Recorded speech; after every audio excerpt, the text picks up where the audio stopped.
So, Rahulkam here for Punch Out Boxing. I'm delighted to be here for the first time with soon-to-be debutant pro Mikey G. Harrison. How are you, Mike? I'm all right, pal. How are you? Fab. I don't know what it's like up in Yorkshire. London's a beautiful sunny day, which we've missed for a while. Yeah, It's completely the opposite, mate. It's raining, it's cloudy, it's horrible, it's cold. I'd expect Just nothing different from Yorkshire, but yeah, yeah, So, Mikey, you are making your professional debut on the Fight Zone card in Sheffield on Saturday night.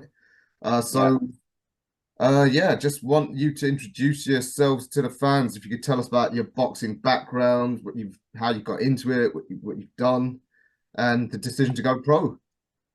So I've been boxing now since I was about 13-year-old. Up at Titans Boxing Gym in Sheffield, with my coach John Fuchs. He was always my amateur coach. He's got his professional coaching badges as well. Um, and I had about 25 amateur fights, something like that. I'm not too sure on the exact number. A mixed bag of results. But everybody always used to kind of say, stick with it, stick with it. You're gonna make a great pro. You're gonna make a great pro. Um, so I just kept getting that experience. Picked up a Yorkshire title towards the end of the amateur days, and then we just all felt collectively, myself, my team, everybody in the gym, we just all kind of thought it was time, ready to turn over now. Hmm. So, am I right in thinking this first pro fight, it's good, it's scheduled at light heavy, but have you got any idea what your best sort of championship fight weight will be, or is that something you're just going to experiment with? Well, it's classed as light heavy, but the fight has been arranged at 12 stone 4. Hmm. Um, as almost like a bit of a catch weight in between super middle and light heavy. Um, so potentially maybe one day we could think about making super middle. If that's a little bit of a step too far, once we get some proper professional advice. If you think that's a little bit of a step too far, then we'll just have to do light heavy and adapt to the skills what I'll need and adapt to be a proper light heavyweight. Yeah, I mean, early days, I guess that will be part of your development anyway, seeing what's your best fighting weight Yeah, and yeah, experiment with the conditioning, the fitness, all of that. So yeah. stylistically, what can we expect of you? What are the sort of fighters that maybe influence on your style? Well, I'm a big tall boxer. So I'd like to box something like nice and positive, long straight shots behind my jab, setting shots up, and then we go from there really. But I do like to think that I can bite down on that gum shield and work inside a little bit when I need to. So just a bit of everything. I think it all depends on what opponent I'm going to come across, what fight I'm in, how many rounds, all that kind of stuff. There's no set style for each fight. You got any favorite fighters, both past or present? Yeah, my favorite fight of all time, probably Thomas Hearns from Detroit. Um, he big like I said, big tall skinny guy. Like just frightening that era of boxing. So yeah, Tommy Hearns probably. Very, very good, worthy choice. I think a lot of us we want spectacular knockouts. Look back at Tommy Hearns in his prime. Yeah, yeah, he's just absolutely devastating, frightening, quality fighter. How tall are you, if you mind me asking? 6'3", I believe, 6'3" or 6'4". Okay. It's I've not been measured for a long time, so Hey, I couldn't tell you, but it's definitely minimum 6'3". And you're only 20 years old, right? Yeah, Yeah. So yeah, yeah, you might well have still I would say a couple inches, but yeah. Maybe definitely you don't know, do you? Hopefully not. I've already got to watch my head when I'm walking about. but believe you me, you'd rather be tall going through life than short. Yeah, yeah, Anyway, so you know your first pro opponent, Victor EDAGHA. Um, I was actually at his last fight down here in Essex. He yeah, fought James Osborne. He's a hard fight for your debut, because this is going to be his 100th fight, so a bit of a milestone for him. And you look yeah, at his record, he's been one of the top journeymen around Europe. He fought everyone around the middle to light heavyweight range, and yeah, in like I said, 100 fights, only 4 stoppage defeats, and he's very slippery. Yeah, yeah, he's yeah, got all the moves in the book. I mean, when I saw him 2 weeks ago, James had him down, had him buzzed, and he really wanted the stoppage. But yeah. Victor knows every trick in the book to frustrate you. Yeah, yeah, that's Victor. Victor's he's a very, very experienced fighter. Like you say, he's a very, very tough guy. Like you say, only been stopped three or four times out of whatever. Yeah, his style he's very, very. He looks very, very unorthodox, very, very awkward, if you like. Um, but he. Yeah, he's hopefully when I beat him on Saturday, it's a credible opponent to beat, especially for your first fight. So hopefully I do have the skills and the belief in my ability and to get through the fight and to beat Victor on Saturday. Yeah. Like I said, it'll be his 100th fight. So, and he's Yeah, most journeyman. He's already got a couple of more fights scheduled. So he's going to be determined yeah. to go the distance. So you're going Yeah, no, exactly. Yeah, that's how they do it, innit? So yeah, so obviously making your debut in your hometown, you must be delighted with that. Have you managed to yeah, build a bit of a local support base? yeah. My last few amateur fights, we had a couple of home shows. The gym started doing home shows just as I was like kind of finishing my amateur career, and managed to build a bit of a following on them shows, and then luckily it's kind of transformed over into the professional ranks, and everybody's behind me. I've done all right with tickets, so I've been very, very lucky with the support what I've got for this first one, especially like with it being in my hometown. It's brilliant. Everybody can come and watch me. Hopefully, watch me get the win, and then it'll be a good night for everybody. Yeah, I think for you guys just starting out, it really helps building that local support base, especially in a city like Sheffield, which is obviously a great fight city. Yeah, Because unless, apart from these guys who are like, Olympic medalists and what have you, yeah. you're better served going local first. Yeah, definitely. I think it's myself personally. I think it's a harder route. Doing it the way that I'm going to do it, and doing it the way that sort of like not local fight. Doing it the way it's sort of almost like grassroots. Yeah.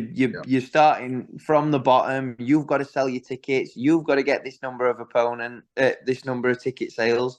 You've got to deal with this, deal with that, and it's kind of the harder way to do it, in my opinion. I know that them superstars in amateurs who win amateur titles left, right, and centre, they're always going to get that interest and the treatment of like your Franks and your Eddies kind of thing. But yeah, you've got to kind of rely on people backing you and supporting you, especially when you're doing it the way that I'm going to do it. Yeah, absolutely. Personally, I think that's the way you grassroots guys do it. There's a more of a romantic beauty to Yeah, it. It's yeah, definitely.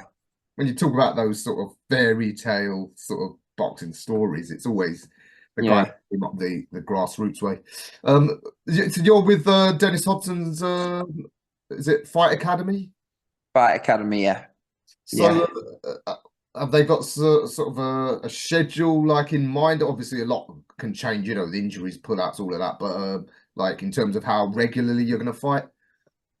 Well, I always said from being a young age that when I turn pro, I want to be an active professional. I don't want to just be having 2-3 fights a year and kind of just not being disrespectful when saying this, but I don't just want to be here just to make up the numbers and gradually build fights. I want to get out there. I want to get my name out there. I want to learn. I want to get better. And then hopefully start winning titles and climbing the ladder.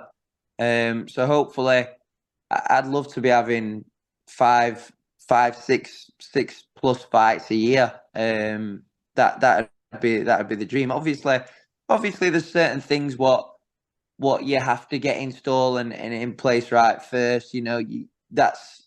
I'm obviously relying on not getting injured. You might walk out of a fight with a cut, what might put you back a couple of months, or you might pick an injury up in training, what's going to put you behind. You might not be able to sell tickets as regular as once every 2 months. Do you know what I mean? There's a lot of factors what are depending on that, but ultimately, I'd like to think I'd be out 5-6 times a year as an active professional, building and moving from there. Yeah, and obviously you're so young.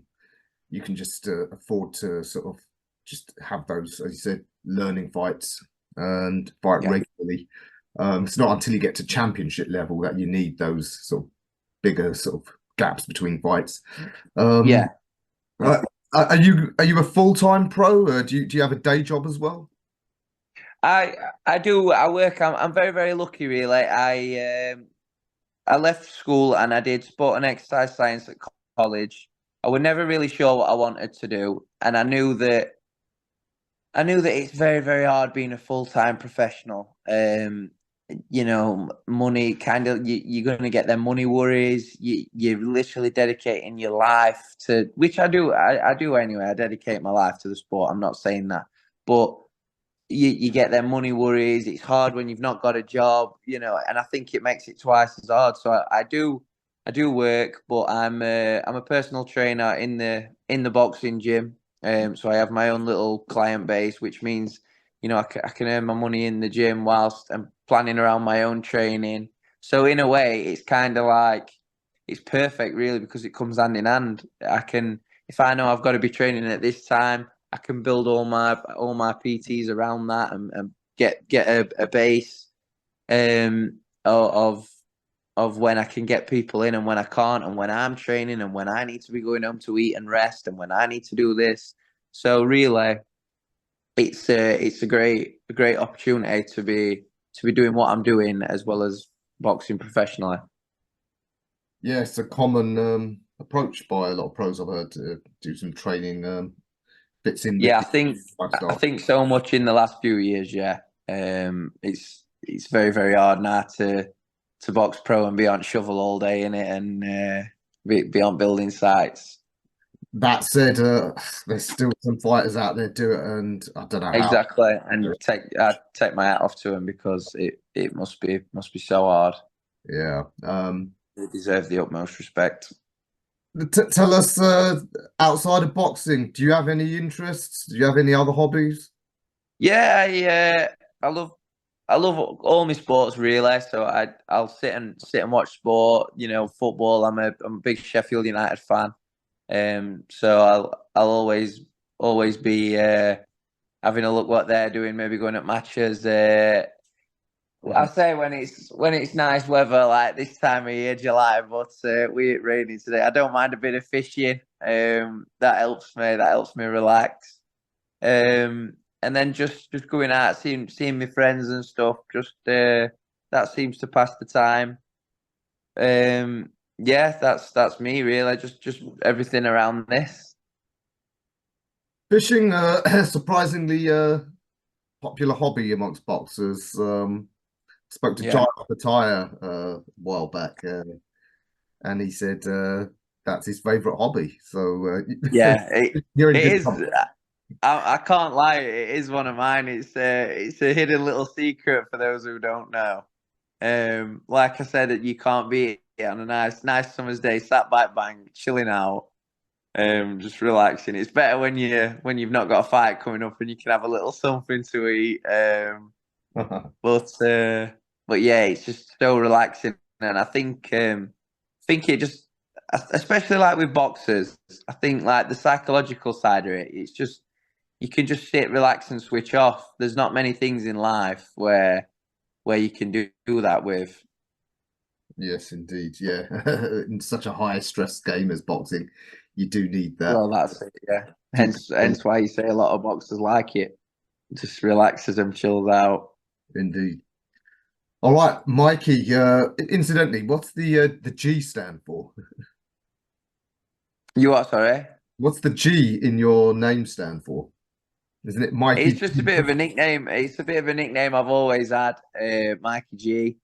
Um, and it's just kind of stuck. And then I was thinking of a little nickname, and I might have a bit of a proper name in a couple of fights time. You don't know, but for now, I just thought Team Mikey G on back of a t-shirt. Yeah, that'll look all right. So just kind of went for that, really.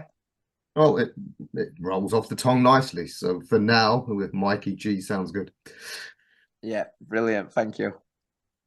All right, absolute pleasure meeting you for the first time. Good luck on your pro You day too, mate. on Saturday Thank night you very much. with a bit Thank of you fun. very much, mate. Very good to speak to you. Thank you for the interview. Thank you, and we'll see you soon. Brilliant. See you later, mate.